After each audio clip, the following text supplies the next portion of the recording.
কোরবানির ঈদের পর প্রথম হাটে জমেনি নাটোরের চকবৈদ্যনাথ চামড়ার মোকাম।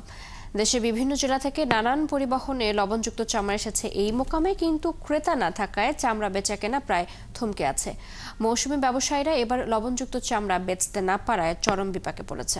তবে আড়তদার আর স্থায়ী ব্যবসায়ীরা বলছেন ভালো দামই হচ্ছে বেচাকেনা, তবে রোগাক্রান্ত চামড়ার দাম নেই। বুলবুল আহমেদের প্রতিবেদন। ঢাকার পোস্তাগোলার পরে দেশের সর্ববৃহৎ কাঁচা চামড়ার মোকাম নাটোরের চকবৈদ্যনাথে এবারও মৌসুমী ব্যবসায়ীদের কান্না। দেশের বিভিন্ন প্রান্ত থেকে চামড়া কিনে নাটোরের মোকামে আসলেও ন্যায্য দাম না পাওয়ার অভিযোগ এসব ব্যবসায়ীদের। কালার এক্সপার্ট, জর্জ স্যাপ এবং মাইল্ড অন হ্যান্ডস টেকনোলজি সমৃদ্ধ অরিক্স ক্রিস্টাল ওয়াশ আপনার লন্ড্রি এক্সপার্ট। তাদের দাবি, ট্যানারি মালিক আর তাদের প্রতিনিধিরা চামড়া কিনতে না আসায় দাম পাচ্ছেন না তারা।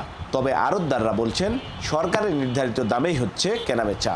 বাংলাদেশ স্বাধীন পাকিস্তান পিওর থেকে আমরা চামড়া ব্যবসা করি, কিন্তু আমরা আগে ব্যবসা করেছি, আগে অভাব ছিল, লাভ করে তো আমরা ভাত পাচ্ছি, খাচ্ছি। আর এখন দেশে অভাব নাই, কিন্তু চামড়া বেশি আমরা ক্যাশ নিয়ে বাড়ি যেতে পারি না। 10 বছর করতে সব কত কম দামে বেচা হয়েছে। এই উপদেশটা যেটি বলেছে সেটি তার কোনো উল্টা, মানে যেটি বলিছে তার করতে এখন 200-300 টাকা দাম কম। প্রতিটা ঘরে ঘরে মনে করেন চামড়া আটকে আছে, লোকজন মনে করেন যে কোনো আইসে বলতেছে না দেবে চামড়া কারকে দেখারই লোকজন নেই। নাটোরের ব্যবসায়ীরা বলছেন সরকার ঈদের দিন সহ পরবর্তী 10 দিন ঢাকার বাইরের জেলা থেকে পরিবহন নিষিদ্ধ করায় অনেকটাই বিপাকে পড়েছেন তারা।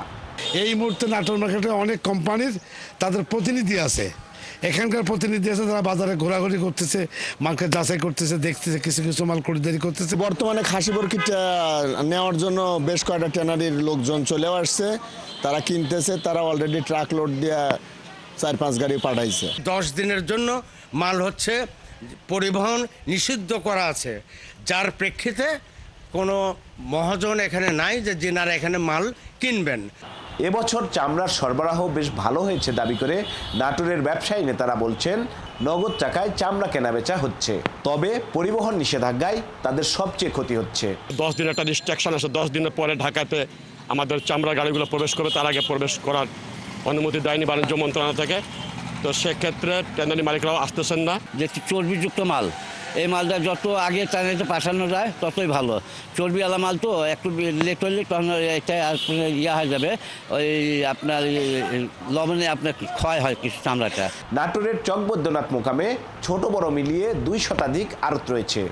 এখান থেকে প্রতি বছর শুধু কোরবানির ঈদের সময়েই দেশের মোট চামড়ার 30 ভাগ ঢাকার ট্যানারিগুলোতে পাঠানো হয়।